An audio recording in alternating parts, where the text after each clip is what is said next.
Welcome to the Aconic Podcast with me, Soon Yu, your host.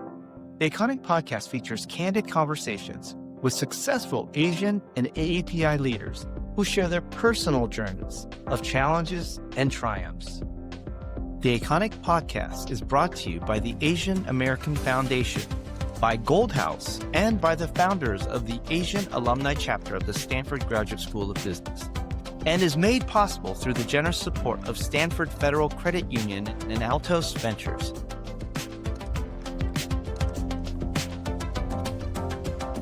It still blows me away, but I remember when I was very young and as I was learning about the injustice of the camps, and my mom would say, well, it's what the government asked us to do. We were just being patriotic. We were doing what the government asked us to do. If our job was to go live over here and that was going to further America's goals, then that's what we were going to do. And I know that seems very naive, but it's an amazing way to look at that injustice and say, well, this is what the president asked us to do, and this is what we were going to do to be good Americans. Welcome to the Aconic Podcast. Today, I am very excited to welcome our next guest. He is somebody who has traveled from the highest heights down to the lowest ocean bottoms of our Earth and of our universe. And Dan Tani, I want to welcome you to the show. Great. Thanks, Soons. It's really wonderful to be here. I appreciate it. I was introduced to you from a mutual friend, our friend Al, who I believe was your roommate in college. Yeah, we were in the same fraternity in undergrad, and then we were roommates in grad school. Oh, wow. Double dip on roommating. Wow. Okay, Yeah. you guys must have liked each other. Yeah, he's a great guy. He is a great guy. Let me just do a quick introduction for our audience. Dan is a veteran astronaut. He's been living in space in the International Space Station, I think in total over 130 days. He's been on multiple spacewalks that have counted almost 40 hours of log time. You were also a chief of NASA's Inspire office. You've been a senior executive in the aerospace industry for companies like Northrop, Hughes Aircraft, Orbital Sciences Corporation, and you do a lot of community service. You've been on the Japan Foundation. You were actually a high school teacher in the American school in Japan, and so I'm going to definitely ask you about that. But what I love most about you is you do epitomize the idea of a hero, both metaphorically and actually literally. So metaphorically, we've always talked about the hero's journey as sort of reaching the highest highs and the lowest lows. You've literally done that, okay?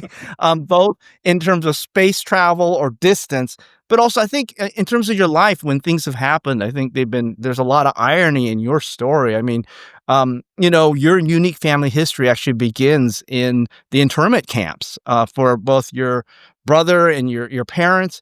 And then eventually, though, it leads to their son being on a spacewalk in an International Space Station, sponsored by the exact same country, which is the irony in that just blows my mind. And so I believe, from my perspective, it is really a story of incredible optimism that is born out of, I think, from your own perspective, a right and left brain there's an analytical side of what creates that optimism for you.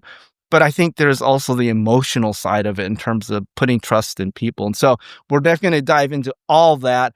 But again, Dan, welcome. And in fact, let's just start talking about your parents' journey and the fact that I believe they were working and lived on a farm in California and were transported to the Tanforan. For those of you who live in the Bay Area, you know where Tanforan is, a mall right now, and there's a BART station there.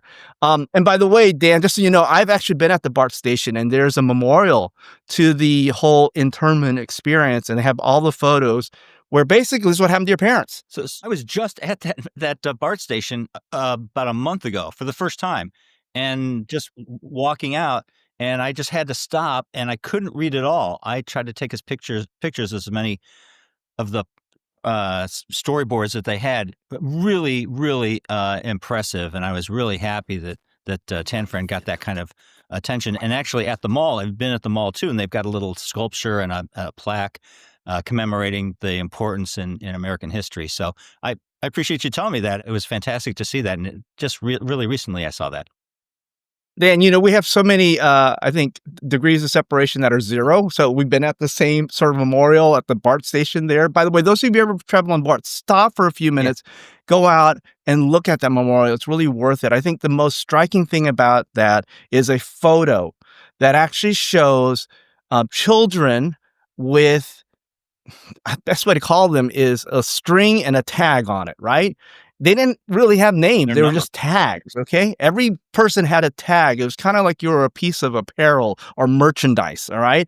And so you basically went to, and it's called the Tanforan Assembly Center. So like as if you were assembling parts to put into a POW camp, Right. basically. And what they did is they brought you in and they put tags on you. And then they basically sorted you to go to different parts of, I guess, the Midwest or the West. I think your parents and your brother ended up in, I think, Utah. Topaz. But I think it's just such a striking photo to see all the photos of the kids being tagged and assembled like merchandise. And I just think that, so coming from that background, right? Growing up, did you hear stories of that? I know you weren't in the internment camps, but what kind of impact did that have on your family, especially your parents and your brother? I grew up much after that. So I was born in 61. And so they were in the camps from, I guess, what is that, 43 to 45. And, uh, and so I grew up with stories about camp. My mom would say, well, in camp, we did this and that. And in camp, we did that, this and that. And, I knew it wasn't like, Boy Scout camp. I knew that it was more serious than that, but just the word camp makes it sound, more pleasurable than it probably was. Then as I got older, I learned the stories about really what was going on, the forced relocation, and as you say, the dehumanization that happens. But my mom and I guess everybody, all the relatives I know that had gone through this, um, they don't. It's not that they had a fondness of the camp, but it was part of their life, and so there are funny stories about what happened in camp, and there are some, serious and tragic stories about what happened in camp, and it just sort of is a setting for a part of their life. And I just, I'm so grateful that in my family, at least, it did not define their lives. So it wasn't Mm. anger or resentment that they carried on and fed to me or any of the other kids in my family. So I'm thankful for that. I'm thankful to know the history, but to not carry the resentment or anger or any kind of grudge about it, because that's not what my mom or my parents conveyed to us.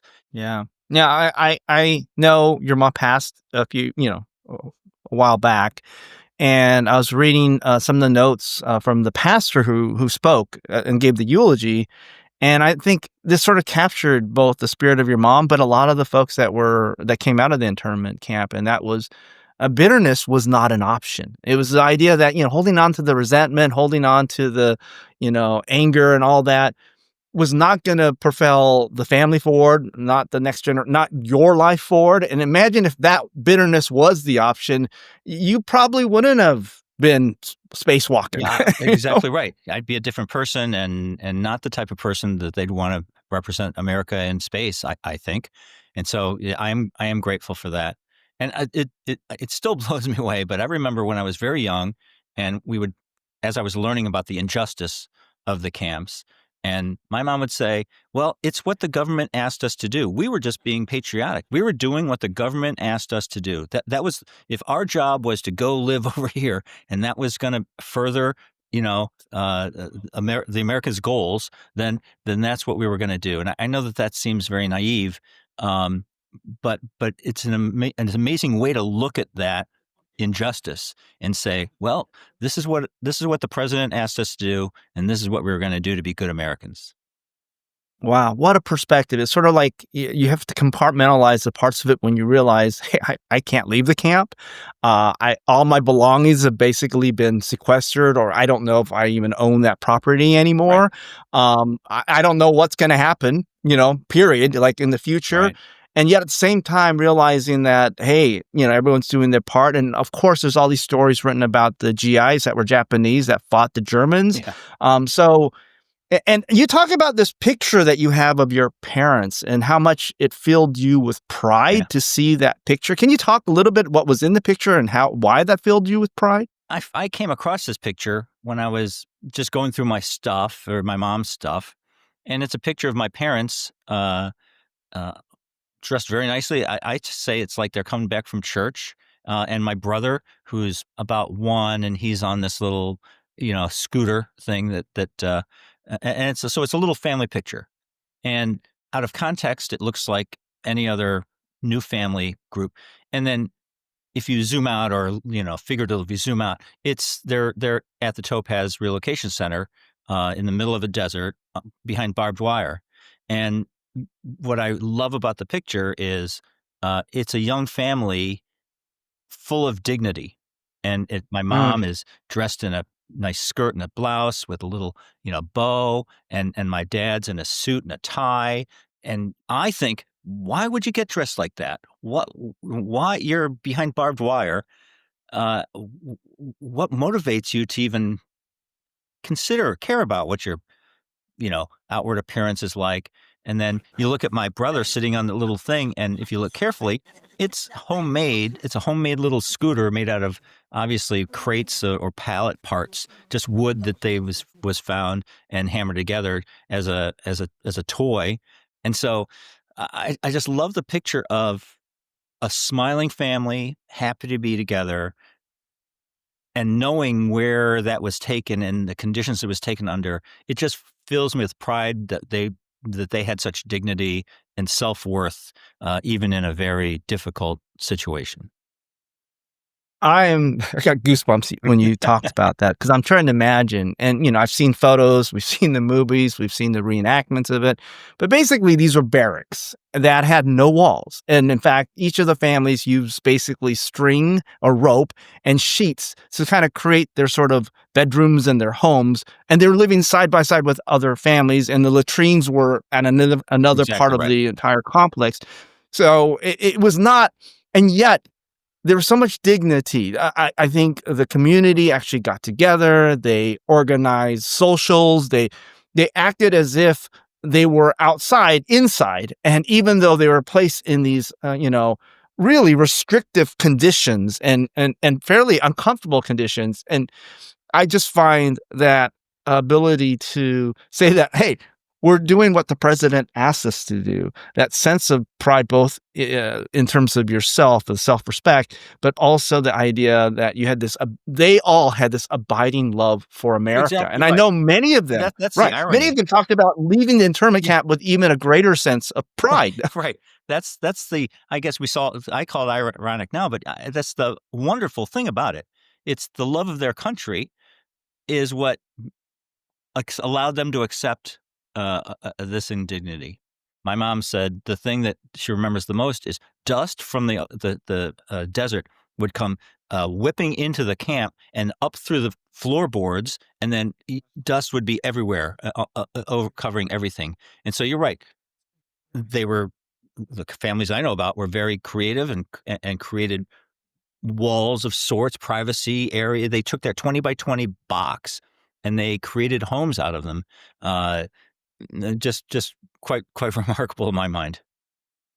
Very remarkable. And by the way, I have to give credit to my son. He's the one this morning who was educating me on the idea that they weren't barracks what they first were put into. Tanforan, they were horse stalls, and they Horse were stalls. being Yeah, treated they're being treated and sorted like, I hate to say the word, livestock. And they were treated like livestock. And no matter how you cut it, in many ways, the idea of prisoners of war, they were, you know. yes, yeah, and born in this country. My parents were U.S. born natural citizens.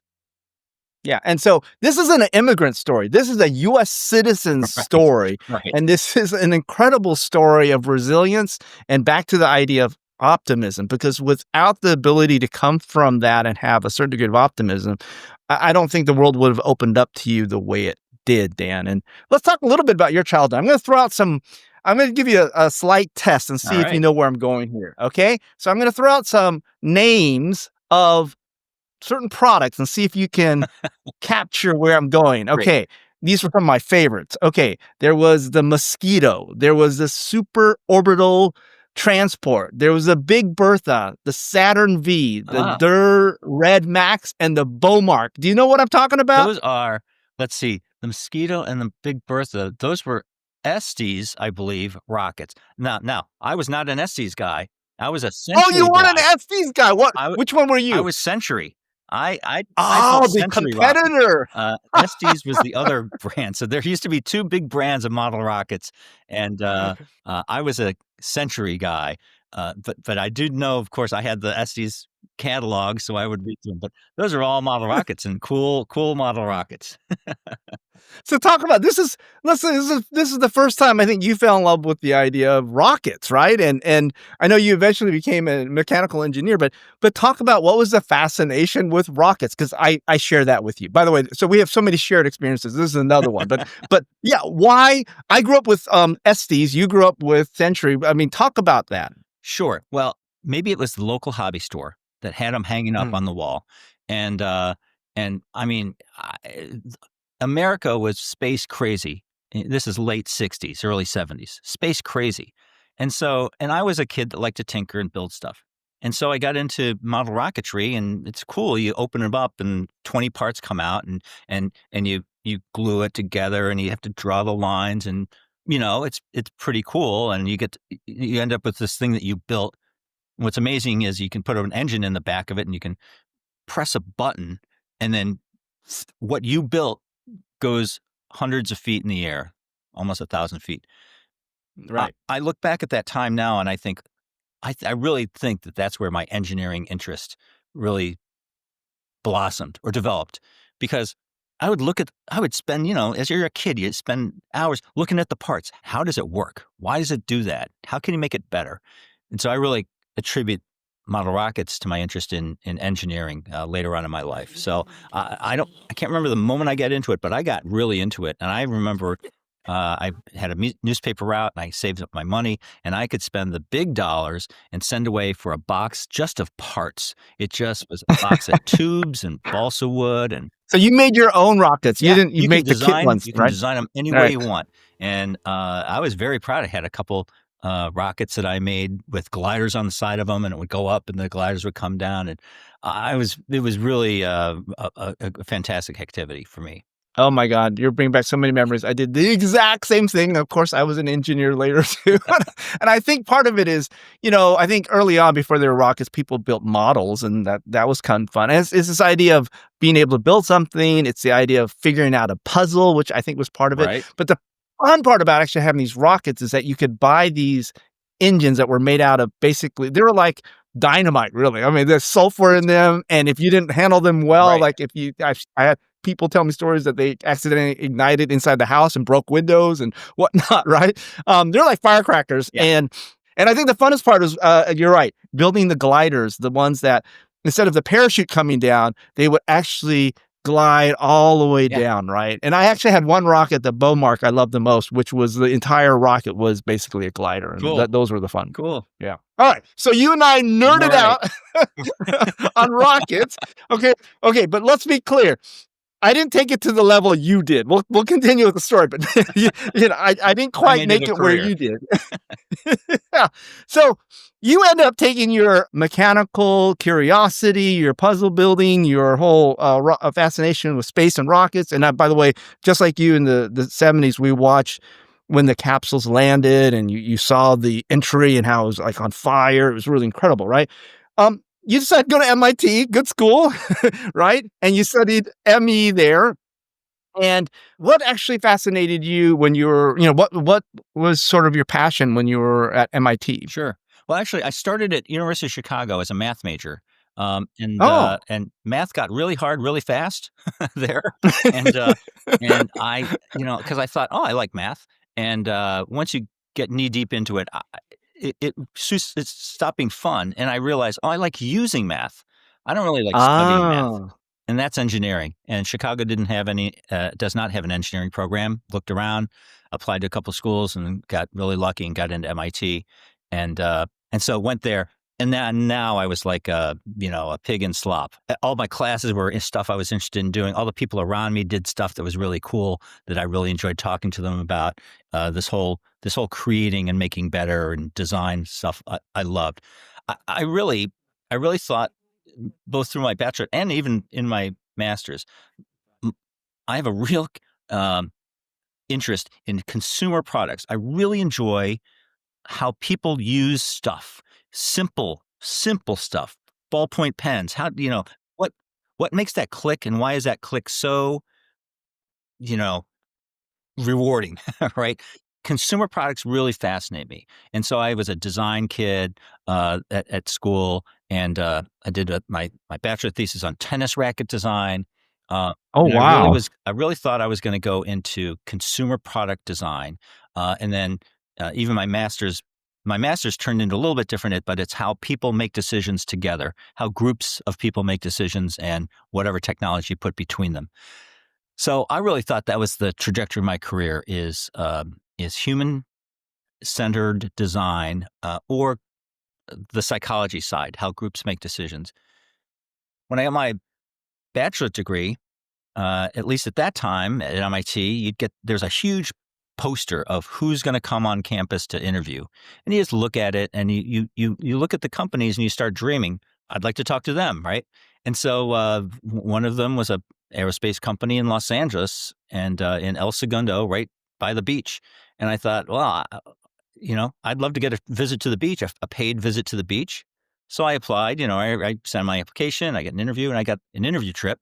And I remember that it was snowing in Boston, and I landed in Los Angeles. It was 75 degrees.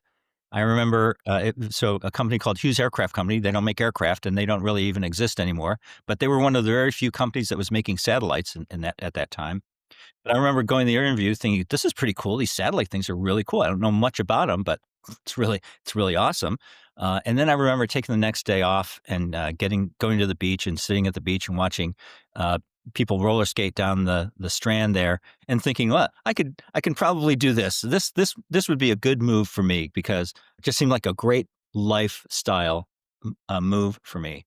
And so, really honestly, the reason I chose aerospace as a career was much more to do with where it was and what the kind of lifestyle I could enjoy for a while than what I was building. Of course, it was cool to be working on satellites and, the rockets and stuff like that. But the driving thing really was thinking, hey, I should buy a convertible and drive around by the beach and enjoy my life for a little bit. And really, that's how I got into aerospace. And then it hooked me. I mean, it was really fun. I got to meet astronauts. It started my whole career in aerospace. But I think I disappoint people when I tell them, no, I didn't dream about working in space my entire life. I had a couple job offers, and this was the one that was most attractive at that moment. At that moment. Yeah, it would have been a perfect arc if you said, "Oh, I started off model rockets, and then from there, I just wanted to be an astronaut." It didn't quite work that way. You basically liked the whole puzzle making and the gratification of seeing something work. Right. That led you more to engineering, and then from engineering, you kind of wanted to work on the consumer side, which I totally get to, because there's something fun about making something and seeing your friends use it, or your mom Yeah. use it, or Right. or people use it, Right. and there's something very rewarding about that. I'm excited to announce that we have a new partner, the Stanford Federal Credit Union. On the show, we talk about the hero's journey, and for nearly a decade, I have trusted the Stanford Federal Credit Union on my journey, because they're not like a regular bank. They're a nonprofit that puts their members first by giving back all their profits in the form of cash rewards, amazing rates, and waived fees. To celebrate our partnership, they are offering up to a $620 bonus just for joining. And they are also offering credit cards that earn up to 5% cash back with no annual fees. So please visit sfcu.org/Aconic to learn more. The ground will never call you before pre-sleep or after post-sleep. Never, unless there's something, very important. And so I'm sitting talking to my wife, and the speaker goes off, and they say, hey, Space Ground 2 for Dan. They were setting up a private channel for our conference. So none of that's good. And your wife didn't know what was going on either, right? So I go, hey, Jane, what's going on? She goes, I have no idea. So, but I knew something big was happening. Thank God I was talking to my wife. If I wasn't talking to my wife that minute, that second, I would have been going crazy that something has happened to my wife or my family. Oh, yeah. Okay. So, Right. because I knew something was bad. This is the call in the middle of the night that you don't want to get. All right, so let's shift gears. Okay, so you basically. Oh wait, there's one other story I think is kind of funny because this is another shared experience that you and I had. I think it'll stop here, but I think when you were either undergrad or at MIT or whatever, you applied to Stanford quite a few times. Can you talk about the experience and results? Yeah, I have a very long-standing relationship with Stanford University. So my father was a graduate of Stanford, and then my second oldest brother attended Stanford. So I was going to go to Stanford. So no question, that's what I was going to do. And so I applied as a high school senior. I applied to Stanford, and then I needed a backup, right? So I applied to Harvard as a backup. Well, surprise, surprise, didn't get into either. And so that was disappointing. And that's a life lesson I use now in how to make a bad decision or how to treat decisions badly.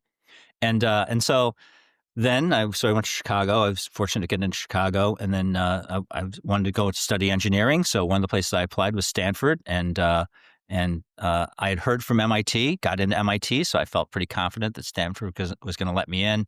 Nope, no room at Stanford, and so then I completed my undergrad, and I was thinking about grad school, and I applied to a couple schools for graduate school, and applied to Stanford and others, and got into the others. Didn't get into Stanford. In fact, I got the rejection letter one day, and then the next day I got another rejection letter from Stanford. They wanted to make extra sure. Just to make sure. Maybe you didn't read yesterday's letter. Well, maybe you didn't read the last 3 letters we sent. So then later on in my career, I was thinking about getting the MBA, and so I applied to a couple business schools, and thought I sent my application to Stanford MBA, and surprise, surprise, got rejected. So I'm convinced that they have the admissions office at Stanford has a annual kegger where they would take my $50 application fee and they buy a keg of beer and they put my picture with my rejection letter on the keg, and then the whole office can have a party, sign the letter, and then send it off. So I have a interesting relationship with Stanford. Very interesting. By the way, I was going to say on this podcast between you and I, you have had 4 rejections and 5 letters. 5 letters. Right? And I'm holding up for the audience because I know you and I talked about this on the pre-call. You don't have your 5 letters, but you'll I'm going to get them. take Yeah, a screenshot. I'll find them and pull them out. But yeah, You know what these are? yeah, I see the Okay, this Stanford. is the undergrad rejection letter from Stanford. Right. Okay. Yeah. And this is the business school rejection letter from Stanford. So between the two of us, we've had 7 rejection letters. Pretty impressive. That's quite a collection. So when we talk about the idea of colossal failures and not maybe getting into your dream school, guess what? Who cares? Because life goes on, and man, look at it. If it was a decision between getting accepted into NASA or Stanford, I know what I'd choose.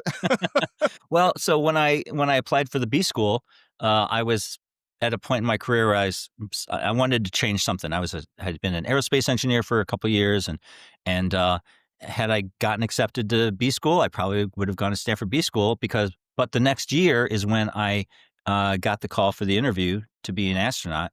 And so, I don't think I would have gotten that call had I gone to B school. So I'm not a guy that thinks everything happens for a reason, but I am a guy that thinks things take turns that you just don't expect, and you think you're upset or disappointed because you wanted to turn one way, and now you're on this road. But amazing things can happen, and so I don't think it's fate, but I think you set yourself up, give yourself a bunch of possibilities. Some of them happen, some of them don't, and I think you could end up in a good place.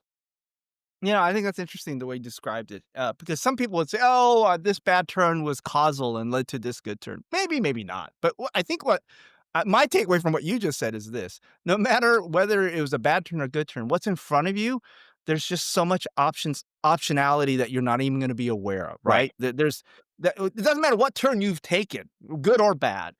Giving What's ahead of you, there's a certain degree of, I think, just options, and I think it's up to your own agency Yeah, and your own. if you put yourself in a place Yeah, where there are options, where you've given yourself a lot of options, then things that you want and things that you don't plan but might turn out great can happen.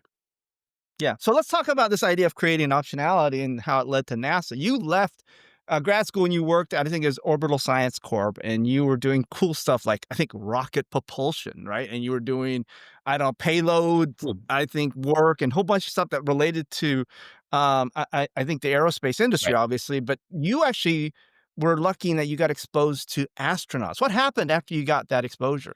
Yeah, we were one of the things I was working early in that career is a payload. It's called a payload that goes into the space shuttle. Space shuttle brings big stuff up to space, and one of the things it brought up was our another smaller rocket with a spacecraft on top, with a satellite on top, and space shuttle goes up, doors open up, they pop this thing out. Our rocket takes it to a higher orbit. Fantastic. And the benefit there for me was that I got to work with the crew on the space shuttle because they were Mm. deploying our thing, and so we had to meet with them and talk about the procedures and all the details of our thing, and so I would go to meetings at the Johnson Space Center in Houston, and it was a big deal for me, right? I get to go walk around to NASA, and I get to meet with the astronauts, and I remember being in meetings with them, and then it's lunchtime, and then, one of or two of them, they just stick around, they open their brown bag and they eat their lunch and we sit and just talk about, where they went to school and what their family does and, what they did before they were an astronaut. And I mean, it seems so ridiculous to say this, but until then, I never thought of an astronaut as a job. I never thought of it as something anybody could do, right? Or that it's accessible. I had no idea really how astronauts were chosen, and so getting to know them as people really helped demystify it, and it lit this little light bulb in my head, which is, wow, maybe it's a job I can apply for. I had never really considered it before, and so that really helped me think about it in a different way. It was no longer like buying a lottery ticket, although the chances are about the same. It wasn't like I could send this in and get and my name can get drawn out of a hat. It's, well, I have some skills that I think are applicable to becoming an astronaut. I've got on paper what looks pretty good in terms of where I went to school and my grades, my experience, and my references. And so when I heard they were taking applications for the astronaut program, I thought I should send the application in. It wasn't a whim, but it certainly wasn't a plan and thought out. We heard that they were Right. taking applications, and I thought, all right, let's do it. Let's call Johnson Space Center, have them send out 3 or 4 applications. For a bunch of guys were sitting around thinking, boy, this would be cool. And honestly, spent half a day typing it up. It's just a job application, and Right. A little easier than the it is. Stanford application. It was easier than the Stanford application. But the the way I tell the story is sending that job application in, the astronaut job application in, is like buying a lottery ticket in that moment, for that minute, you have big dreams of glory. You think, wow, my life could change. This could be amazing, right? I could win the $1 billion or I could become an astronaut. For that moment, it's just a dream. And then a minute later, it's in your pocket and you forget about it. And that is Right. exactly what happened to me.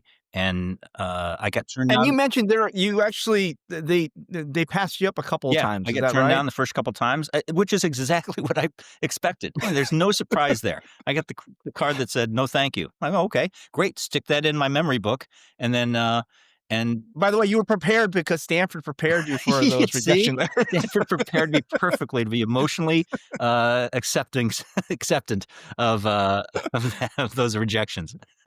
Thank you, Stanford, for at least, getting you prepped for later on. So this is great. You've had a couple of sort of early indications that, yeah, you liked rockets, you were in the aerospace industry, and then you got some real firsthand sort of knowledge of what it's like to be an astronaut and where they come from Right. and how to actually become one. And like you, before I did research on you, I always had this perception that one, it was one of those jobs that not just like only like the 0.1% could ever achieve, and they're all decorated military pilots that fought in the war and shot down, like they were like Tom Cruise Yeah, basically. exactly right. So, Yeah, yeah. No, that's exactly right.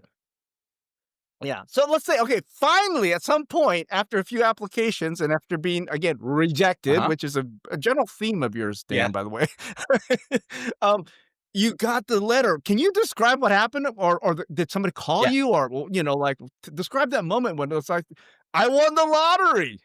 So the biggest surprise of my life, they don't call you to become an astronaut, but they call you to interview do you want to come and interview to be an astronaut? You want to come to the interview. Oh, And it was, since it was a phone call, it was completely out of the blue. I just picked up the phone. The woman's name that I'd been corresponding with in the astronaut employment office is Teresa Gomez. And she said, "Hi, this is Teresa." But I was like, and I called her Tracy. I called her the wrong name. It was just so out of the, was that the first time you talked to her, yeah, by the first way? time I I talked to should, her. But I knew her name because, the correspondence back and right. forth. So I just, I was just shocked. It's, as I tell the story, they go, "Okay, well, if we'd like you to come down to ask to interview for the astronaut job." And so the funniest thing is I pulled out my planner and I'm looking through my calendar and going, "Well, hold on, let me see, October 25th." And then as I'm flipping the pages, I'm going, "What am I doing?" I'm pretty sure that I can rearrange my schedule to, so that was this moment, like, but I remember that phone call. It was like, I just couldn't believe it was happening, because it was out of nowhere. Wow, I Okay. might really move to Houston. I might really fly jets. I might really do spacewalks. That dream started. So then I went for the interview. Wait. How old were you at that I time was when you 30, got that call? I was 33 or 34, something like that. Right. So this is like well after graduate school. Yeah. You've worked. You're like kind of mid career, and all of a sudden, And yeah, mid career, all of a sudden, I might be an astronaut. right. Well, I was at a point where I kind of wanted to move on, do something different than aerospace engineering. That's why I was looking at B school, and other things to do. So, yeah. It was perfectly timed for my life. I was in a position where I was, there was nobody in my life except for me, and it was easy for me to say, "Yeah, let's go. Let's shoot me into space. I am completely ready for that. Shoot me into space. I Let's like go." that. So that was a 2-year training Right. program at NASA, and that was In Houston, Texas. it was That's in where the Houston. astronaut Okay, got it. office is located. We train and live in Houston. And so, yeah, All you're an right, astronaut and candidate. We call them ASCANs. So we're an ASCAN for 2 years, and then it's just sitting around the phone, waiting for them to call. Basically, yeah, that's of course. interesting. Not every ASCAN candidate actually gets through the program. Is that fair? Almost all. There were very Oh, few exceptions. really? Very few Okay, exceptions. so they screen pretty Yeah, well in the right, beginning then. right. Okay, There are okay. there So are the a few, lottery but is actually very very being few. the lottery is actually getting into the ASCAN Yes, program. right, Gotcha. right. Becoming an Okay, ASCAN, that's the hardest thing. that's the hardest part. Right. Now let's talk a little bit about this. So you were basically Expedition 11's backup, Right. right? And what's I think is really interesting is that you spent both 4 years both training and being the Yes. backup for that expedition. Right. And just so folks understand the language here, expedition means you actually get to go up and live in the space station, There are right? two types of missions. One is go on the shuttle up and down, and those are STS numbers, STS 74, whatever the flight number. And then the other are expeditions, and those are staying and living on the space station. So sometimes they cross over. So like I flew up on STS 120, and then I moved crews. I changed over. My responsibility became to be part of Expedition 16. Got it. All right. So you were actually part of, and that's actually to me more interesting is actually live in the Yeah. space station, right? So it must have been really exciting to know that you were being selected to live potentially on the space station, but at the same time, it must have been pretty tough being a backup for 4 years. Can you describe this sort of process of both being prepared, equally prepared, but at the end not going? Yeah, it's part of the process for expedition, at least. And so I can't speak for all, but everybody I know, and the predominant career path is you are somebody's backup, then they fly, and then you move to the prime slot, and then somebody becomes your backup. And so it's both good for the backup because they're learning how to train, they're learning all the skills and everything that they're going to learn again, but it'll be easier the second time. And also, if something happens, you have somebody that can step in and replace them. And so, even though I was a backup, it certainly was. I was happy to do it. It was part of the pathway of getting to be a prime member of an expedition crew. But then my prime mission, when I got a prime spot, it turns out that slot is going to go up to the space station on the space shuttle. So it was. I enjoyed the training and flight preparation for a Soyuz, and being flight qualified on the Soyuz. But it was more fun to fly in the shuttle out of Florida. More of your friends and family can come to Florida. It's easier to get to Florida than to Kazakhstan, and Kazakhstan. I liked both. I like having both experiences. Yeah. And just so people know, Soyuz is the shuttle equivalent in Russia, although it's not even a shuttle. It's really a rocket. It's your traditional kind of rocket, right?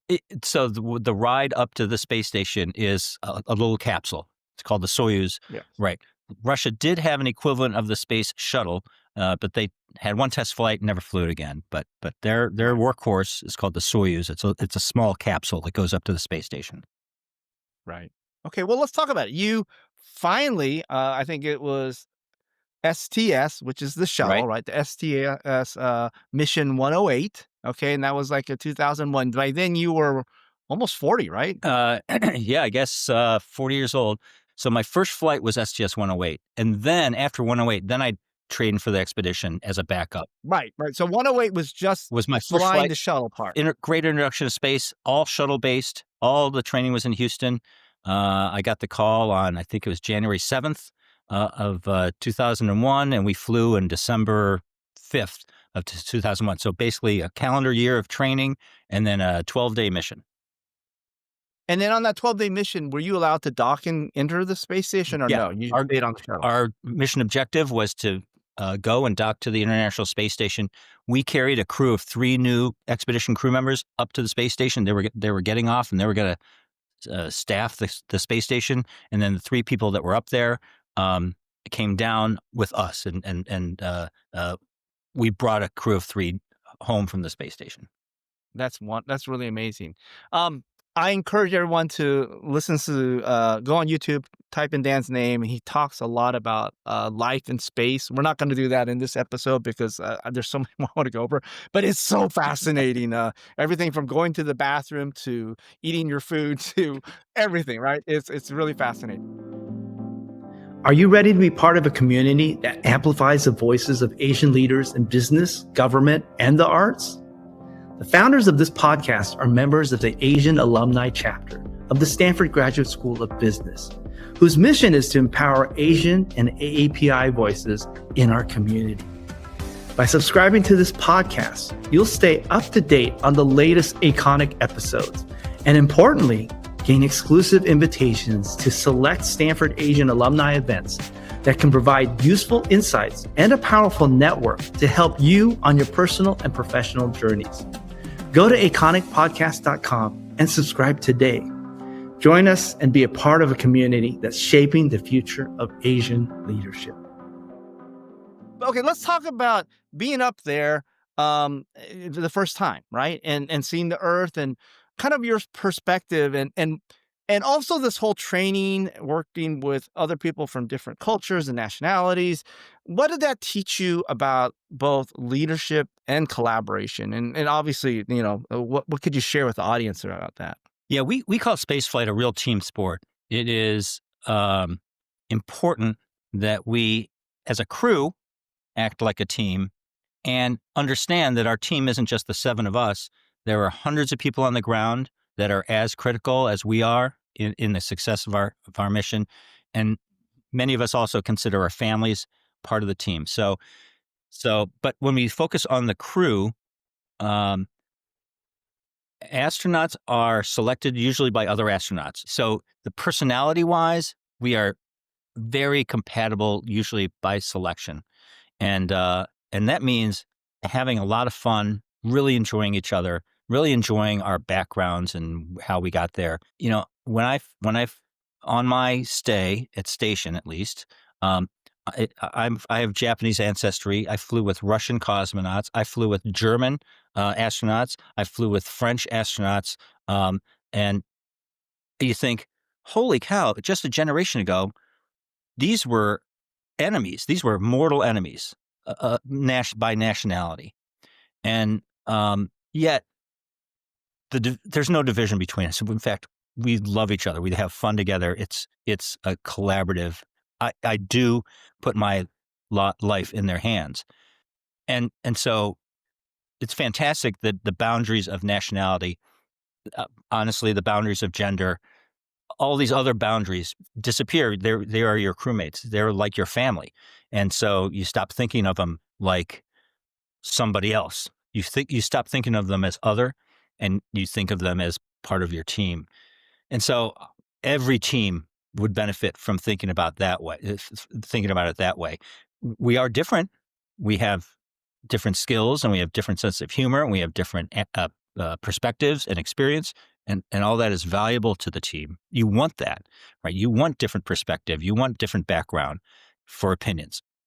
And so my teamwork leadership a thought process of spaceflight is that it is a team sport. You value your differences, but the artificial differences, I guess, of where you grew up and who your grandparents were and all that stuff disappear. And the important differences of you think differently than I do. So let's make sure that we understand what we're doing, and we'll make a stronger decision because of that. Become much more important. Yeah, I really like my big takeaway from what you're saying is this idea that um, we need to be proactive about creating shared experiences with people that are different cultures, different backgrounds. And not only will we, I think, have a shared experience, which will bring us together, I think in the process of having that shared experience, you realize, yes, we all have differences, but actually we probably have 80% similar in terms of emotions, needs, just Exactly the right. humanity of just being, you know, friends and the things that we want from our families and our friends Right. is pretty universal. Yes. And I think that helps sort of both builds those stronger bonds, but also gives us greater empathy and also just I think grace with each other, right? And so, yeah, I that's such a powerful and a simple analogy.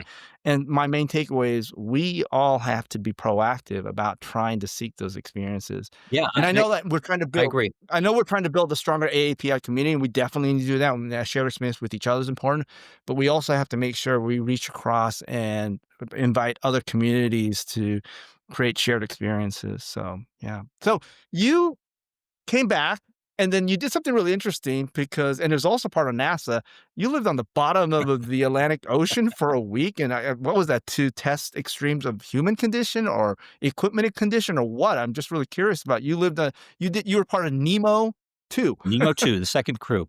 So, it's actually it was part of our training to go to space station. And so, NASA was trying to figure out how are we gonna train people for this long duration, contained space, small team environment? And one of the things we found was this underwater laboratory off of Key Largo that is run by NOAA, National Oceanic and Atmospheric Administration, and they have this underwater laboratory at 60 feet of depth on the sea floor, and you go in, and once you're down there, you're saturated, and so you can't easily just come to the surface. So what's interesting is you're stuck. You have to there's a whole process of coming back up. So you can't Right. You don't want to totally get the bends, right? The bends. right, Right. Right. exactly right. And so NASA worked with NOAA to figure out how to utilize this, and so I was on one of the earliest crews, and we do a week of training, and then we go down and we spent 8 days in saturation, and you're like in a little space station, and we do spacewalks, right? So we get in all our scuba stuff and we go out and we build stuff. And the mission control team can practice with how to do procedures and communication modes and stuff like that. It was good practice to get your head into team, small team, confined space, isolated, roles and responsibilities, keeping your morale up, getting the mission done, all that stuff. So it's a good training experience. And I probably very useful now that you were, I think, a few years later, probably, I don't know. This is, I think, 2001 is when you went up the first time just as a shuttle crew. 2007, you went back up to be part of the space station, Right. and that was Expedition 16, right?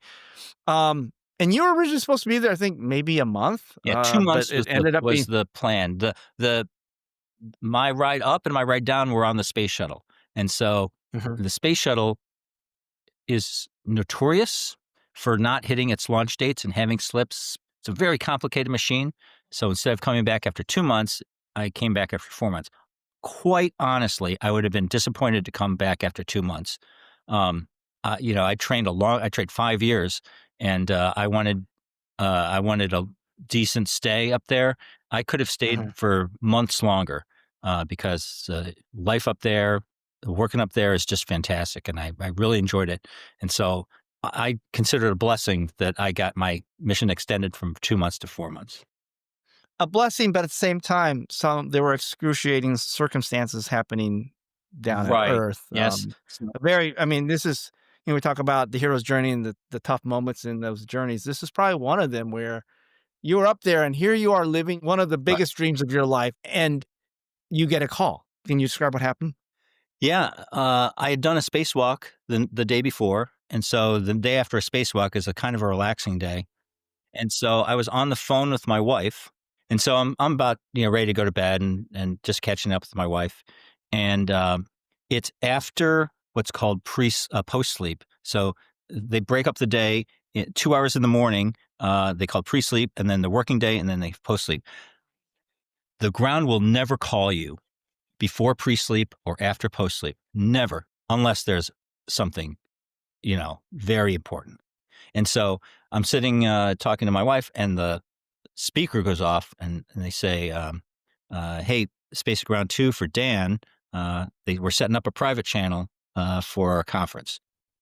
So none of that's good. The fact that And your wife didn't know what was going on either, right, right? She my wife. So I go, "Hey, Jane, what's going on?" She goes, "I have no idea."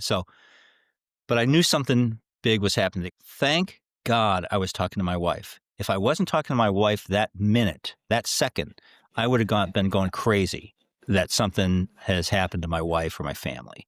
Oh, And yeah, right, okay, so right. because I knew something was bad. This is the call in the middle of the night that you don't want to get.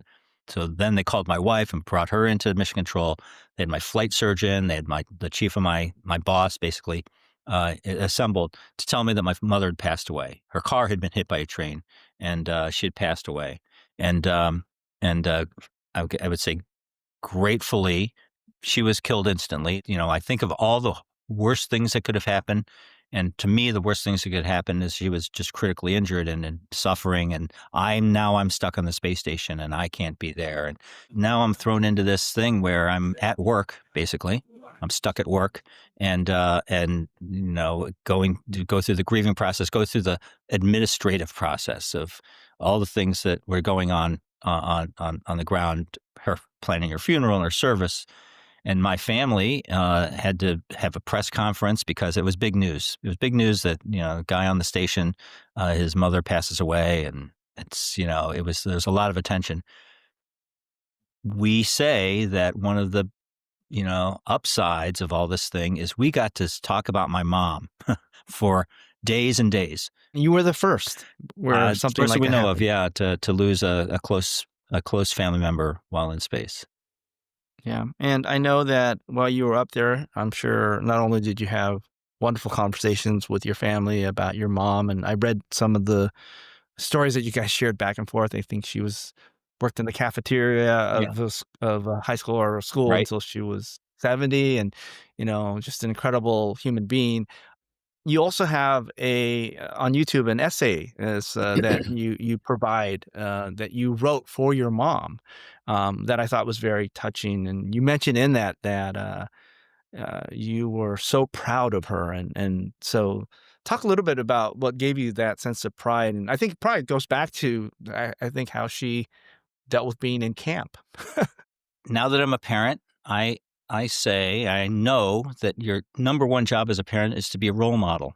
Your kids are going to suck up how you treat other people, how you view life, all that stuff.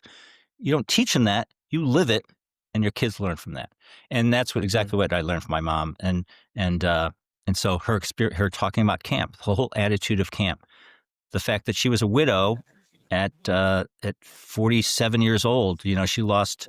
We lost my dad when I was 3 years old, and Yeah, we even talked about the fact right, that you lost your dad and earlier, and right? and Yeah. how she had 5 children, 2 in college, 2 in high school, and 1 in preschool, and now she's a widow, and then had to figure out how to live life like that. Years later, she lost her son. My brother passed away at too young, and I think about her life path and the things that could have derailed it greatly, and yet she was not only loving but happy and joyful and life affirming, and everybody who knew her would say the same. And so, yeah, absolutely my hero, and absolutely proud of the way she raised her family, and was a critical member of her community. So, yeah, I'm proud to be her son. Yeah, I was able to see some pictures of her, and I would say she was quite tiny in stature, but her smile was incredibly magnanimous and huge.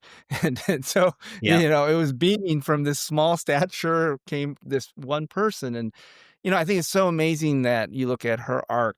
She was resilient, lived through being basically put in a prison, okay, yeah, and raising 4 kids basically on her own because your right. dad did pass away when you were only 3. I think that is also an incredible part of your journey too. But and then the way you guys turned out, I think you were mentioning some of your siblings, they had gone to Stanford, you went to MIT, now an astronaut. I mean, just think about, her whole life as a testament to the idea of optimism. And I know you talked about this idea of optimism, and I know we're well past the hour, so I just wanna end with this sort of final thought. Can you share your thoughts on the idea of optimism? Because I just think we need a lot more of that in this world at this moment.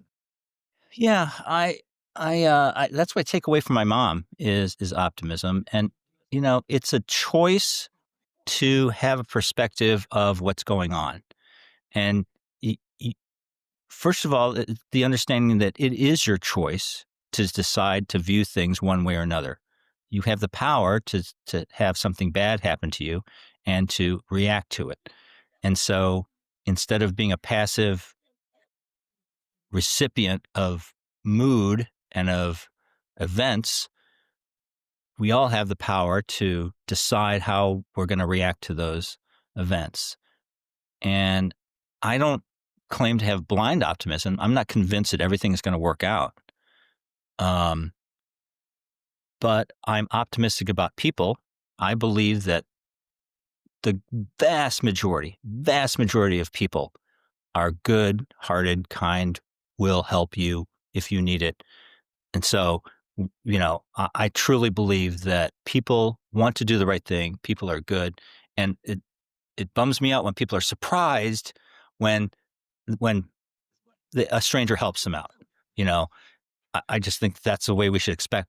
That's what I would expect, and people expect me to help them out if need be. So that's the crux of my optimism is thinking about people are good and mean well and want to help each other, and that's the kind of community I want to live in, and that's the kind of community I'm convinced that I do live in because I believe that the people are like that. Well, that's really powerful. I want to end the podcast on that thought because, yeah, I agree with you. I mean, and oftentimes we actually respond in the way that people view us. And if they view us as decent, honest, caring people, we tend to actually act that Right. out. And Yeah. if somebody views us with this unconfirmed or unconscious bias of, you're a vile, deceitful person, then you have the walls of distrust come up, and it just sort of, unfortunately, And a propagates vicious cycle. propagates in the wrong Yeah, way. Right. right. So let's be the agents of a virtuous cycle of believing in each other. Because if we believe that we are fundamentally good, then and we project that onto other people, I think that's where we build that mutual trust. The stats show that we're going to probably run into a majority of people in our life that are good people, and let's celebrate that. So, Almost all of Dan, I'm so happy I ran into you. Probability of us getting together and having we 7 beat the rejection odds. letters in one episode are probably very low, but the probability of having our audience, and what you shared, I think, connect and people relate to it, and hopefully people drew some inspiration from it, I think is incredibly high. So again, Dan, thank you so much for your time today. My pleasure, Soon. Really, really a pleasure talking to you. Listen to all episodes of Aconic on aconicpodcast.com. You can also catch new episodes on Apple, Spotify, or wherever you get your podcasts.